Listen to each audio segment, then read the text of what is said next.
ክቡራትና ክቡራን ተመልካቾቻችን እንኳን ለብርሃነ ትንሣኤው በሰላም አደረሳችሁ። እንግዲህ የትንሣኤን በዓል አስመልክቶ አንዳንድ ባለሙያ አንዳንድ ምክር አገልግሎቶችን እለግሳለሁ። ይህንን የምክር አገልግሎት ተቀብላችሁ እንድተገብሩት በአክብሮት ጠይቃለሁ። አንደኛ እስከ እንግዲህ ለዚህን እንግዲህ ይሄ አብይ ጾም ማለት ግዙፍ ጾም መሆኑን ይታወቃል እና በርካታ ሰዎች ደግሞ በጣም አክራሪ ኦርቶዶክስ የሚባሉትና እንደዚህ እንደ ቆራቢ አይነት ባለትዳሮችና አክራሪ ባለትዳሮች ወርሃ ጾም ሙሉን ሴክሹዋል ላይፈጽሙ ይችላሉ። በተለይ ከኩል ጾም በኋላ በርካታ የኢትዮጵያ ኦርቶዶክስ ተዋሕዶ ቤተክርስቲያን ያከብረዋል።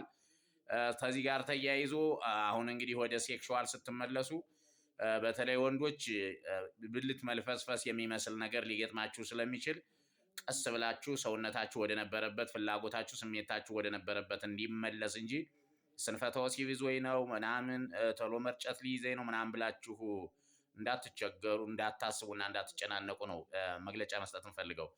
በነገራችን ላይ እንግዲህ ሰው ዘግይቶ ሴክሹዋል በሚያደርግ ሰዓት በሴቷም በወንዱም ቢሆን ቶሎ የመድከም ወይም ቶሎ የመርጨት አለዚያ ደግሞ ፍላጎት ማጣት፣ መዘንጋት። ምክንያቱም እነዚህ የሴክሹዋል የሚያነቃቁ ሆርሞኖች እነሱ ቦታ ይዘው ስለሚሆን እነሱ እስከሚመጡ ድረስ እንደዚህ መጫወት፣ መግባባት፣ ማውራት፣ መላፋት እንደዚህ አይነት ነገር የመሰሉትን ነገሮች አምጥቶ አንድ ቀን ከሰዓት በሰዓት የተሻለ የሴክሹዋል ፍላጎት እንዲመጣ አድርጋችሁ ወደ ነበረ ይዞታችሁ እንድትመለሱ ነው ማድረግ እንጂ መደናገጥ፣ መተፋፈርና መገፋፋት እንደሌለባችሁ በአክብሮት እጠይቃለሁ። ሌላው ደግሞ ሁለተኛ ማስተላለፍላችሁ መልእክት አመጋገባችሁን በተመለከተ ነው። አመጋገባችሁ በተመለከተ በተለይ በመቀመጫ አካባቢ የኪንታሮት በሽታ ያለባችሁ ሰዎች ጥሬ ስጋ፣ ጥሬ ወተት እና እንደዚህ ቀይ ወጥ እና ደግሞ የዶሮ ወጥ የመሳሰሉ ነገሮችን እንዳትጠቀሙ ስል እንዲያው ዝም ብሎ እንደ መድኃኒት ለአንድም ቀን እንዳትጠቀሙ ሳይሆን አንድ ቀን ከበላችሁ ከዚያ በኋላ ያለውን ነገር እንዳልጭ አይነት ቢጤ ነገር ወተቱም የተፈላ እንዲሆን ተፈልቶ ዘከክ ብሎ የበረደ መሆን አለበት። ጥሬ ስጋውም የተጠበሰና ብስል ብሎ የበሰለ መሆን አለበት። ወጥ ከሆነ ቀይ ወጥ ከሆነ ደግሞ ቀይ ወጥ ከሚል ይልቅ ጨውና በርበሬ ያልበዛበት ቢቻል አልጫ ካልሆነ ያልበዛበት መሆን አለበት። ዶሮ ወጥም በተመሳሳይ እንደዚህ አይነት ነገር አርጉ። በዚህንን አይነት መጠን ወይ ጨውና በርበሬ ያነሰ ወይ ደግሞ ጨርሶውኑ አልጫ እንዲሆን አድርጉ። ከዚያ ውጭ ግን በመደበኛው ከተሰራ ግን ይሄ ዝም ብሎ የፍየል ደም መስሎ በርበሬ በዝቶበት ጨው የበዛበትን ነገር ግን አንድ ቀን እንኳን ብትበሉ አታዘወትሩ። ይሄ አይመከርም። በነገራችን ላይ ኪንታሮት በሽተኞች ብቻ አለ፣ የጨንጓራ በሽተኞችም እንደዚህ አይነት ምክሮችን፣ የኩላሊት በሽተኞችም በተለይ ውስጥ ዕቃችሁ የተጎዳ ሰዎች እነዚህ ምክሮች ይመለከቷቸዋል።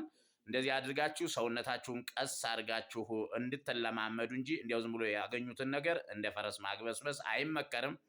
ክርስቲያን ደግሞ ፋሲካም ሆነ የብላት ጊዜም ሆነ ጾምም ሆነ በማንኛውም ጊዜ የአመጋገብ ስርዓትና የአመጋገብ እቅድ አለው። ስለዚህ በዚያ እቅድና መሰረት ነው መመራት እንጂ ስለተገኘ አንዳንድ ጊዜ ወጣ ብለን ሰው ቤት የመሄድ ዕድል ስለሚኖረን ያው እንግዲህ አንዳንድ ሰዎች መልሶ የማያገኙ መስሏቸው ግብስብስ አድርጎ የሚበላ ሰው አለ። እንደሱ አይመከርም። ክርስቲያን ናችሁ፣ የሚገባችሁን ያህል ከበላችሁ። በነገራችን ላይ መብላት መርገም ነው፣ መጠጣት መርገም ነው፣ መልበስ መርገም ነው። እኛ የተፈጠርነው እንደ መላእክት ፍጹማን ሆነን እንድናመሰግን ክብሩን እንድንወርስ ነው እንጂ እየሰራን እንድንበላ እንድናግበሰብስ ከዚያ ደግሞ ተረፈ ምርት እንድናዋጣ ምናምን አይደለም። እነዚህ የዚህ ዓለም ስራዎች በሙሉ መርገም ናቸው።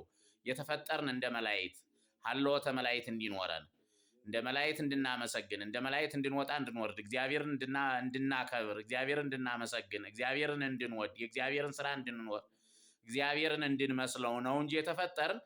ከዚያ ውጭ ግን ሰውነታችንን እንድናወፍር ልብሳችንን እንድናሳምር በልተን እንድንጠግብ እንድንጠጣ እንድንወልድ ሴክሹዋል እንድንፈጽም ምናምን ይሄ ሁሉ ትርፍ ነገርና መርገም ነገር ነው። ግን በነገራችን ላይ የሚያስኮንኑ መርገሞችና የማያስኮንኑ መርገሞች አሉ። የተፈቀዱ መርገሞችና ያልተፈቀዱ መርገሞች።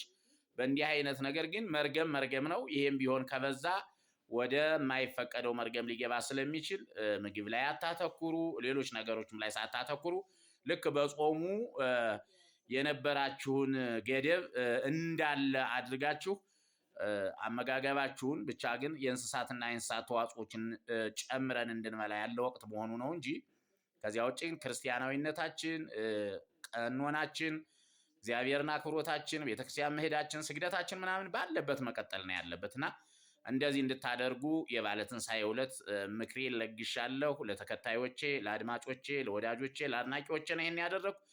ስለዚህ ሌሎችም አዳዲስ ሰዎች ይህን ምክር እንዲያዩት ሼር፣ ላይክ፣ ፎሎ፣ ሰብስክራይብ አድርጉ። በተለይ ዩቲዩብ ላይ ያላችሁ 50 ሰብስክራይብ እንዳገኝ እፈልጋለሁ። ስለዚህ ሰብስክራይብ እንድታደርጉልኝ በእግዚአብሔር ስም ጠይቃለሁ። መልካም ዕለተ ትንሣኤ ይሁንላችሁ። አመሰግናለሁ። አለቃ ይባቤ ነኝ። መልካም ቆይታ